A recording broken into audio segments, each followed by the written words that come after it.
নমস্কার প্রিয় দর্শক বন্ধুরা, ফিরে এলাম বরাবরের মতো আরও একটি নতুন পর্বে বংরাধুনি রান্নাঘরে। আজকে আমার এই রেসিপিটা দেখুন। প্রথমে একটা পাত্রের মধ্যে ঘি দিয়ে দিচ্ছি, পরে এই ঘিটা ভালো করে গুলিয়ে নিলাম, নিয়ে আর এর মধ্যে দিয়ে দিচ্ছি দুধটা ফুটে উঠবে। দুধটা ফুটে ওঠে মধ্যেই আমাকে রেডি করে নিতে হবে গাজরের খোসাটা ভালো করে ফেলে দিয়ে ভালো করে টুকরো করে কেটে নেব। প্রথমে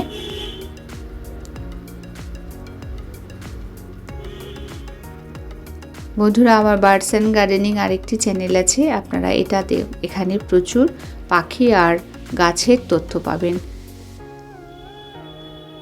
গাজরগুলো ভালো করে কেটে নিয়েছি, আর এখানে গাজরগুলো কেটে নেওয়ার পর জল দিয়ে ভালো করে ধুয়ে নেব, ধুয়ে জলটা ঝরিয়ে নেব। দুধটা যখন ফুটে উঠেছে এই সময় এই গাজরগুলো দুধের মধ্যে দিয়ে সেদ্ধ করে নিতে হবে। গাজরটা সেদ্ধ হবে, খুব আঁচটা কমিয়ে দিয়েছি, সিম করে।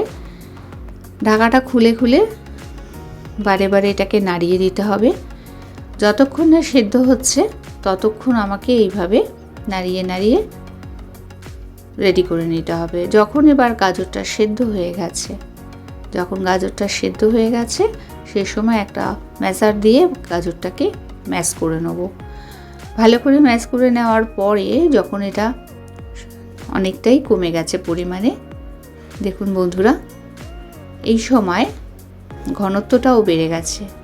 ঠিক এই সময় আমাকে দিয়ে দিতে হচ্ছে আমার মেজারমেন্ট কাপের 1 কাপ গুঁড়ো দুধ। এখানে 80 গ্রাম গুঁড়ো দুধ আছে বন্ধুরা। আমি হাফ কিলো দুধ নিয়েছি, 300 গ্রাম গাজর নিয়েছি,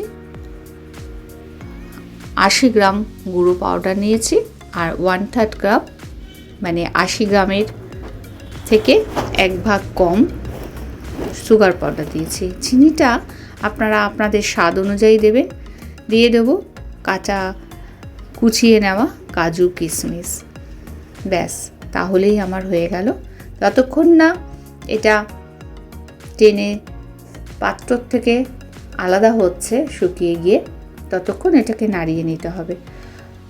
যখন হয়ে যাবে গরম গরম পরিবেশন করুন। আমার রেসিপিটা দেখে যদি আপনাদের ভালো লাগে তাহলে আমার ইউটিউব চ্যানেলটি সাবস্ক্রাইব করুন, পাশে থাকা বেল আইকনটি প্রেস করে দেবেন, তাহলেই প্রত্যেক দিন পেয়ে যাবেন নতুন নতুন নোটিফিকেশান। পাশে থাকা বেল আইকনটি প্রেস করে দেবেন।